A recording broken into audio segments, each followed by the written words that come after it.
Then one tries again. There may be a spark which does not touch the tinder. Then one tries again.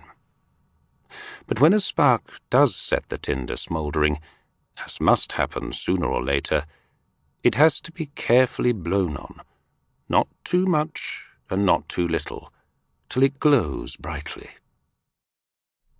Finally, a spill of thin paper can be ignited, and that in turn lights the lamp or fire. If a story here strikes no spark, or if there is a spark which dies away so that it does not recur in the mind, then another can be tried. When one does grip the mind, it should be pondered daily for several weeks to find the deeper points. At the end of the introduction, an example is given of how to focus on one such point. The process corresponds to nurturing the little glow of the tinder. It should not yet be subjected to the strong wind of outside criticism or skepticism, or even constructive suggestion. It must be cherished inwardly. If all goes well and it creates a blaze, then outer winds, however strong, can only increase it.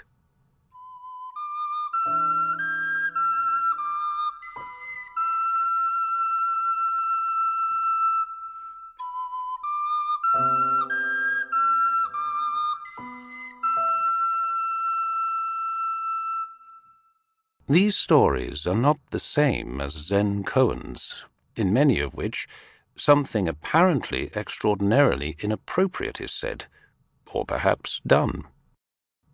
Just because these are extraordinary, they are good for catching the mind.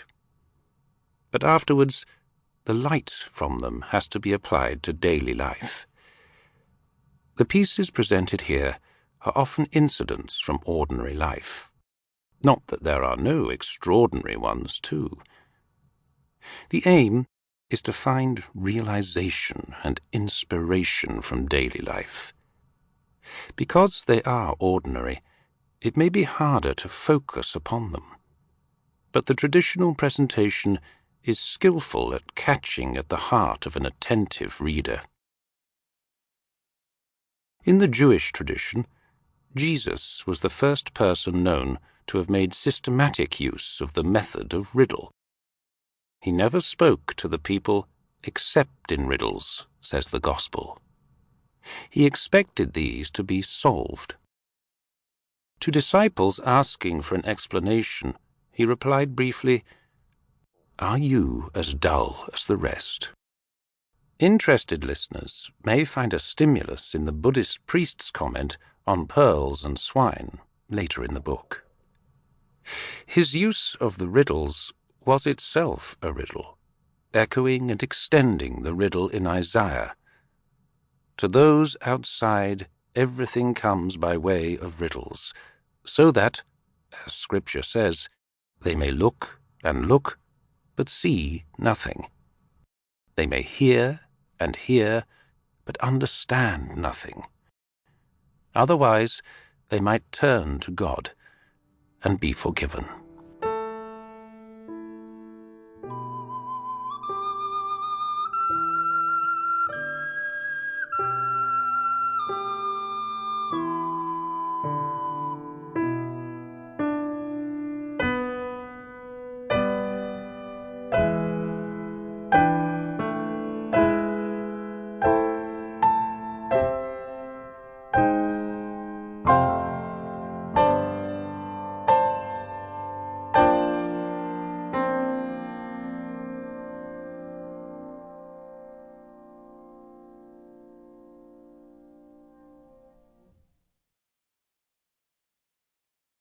The author's introduction.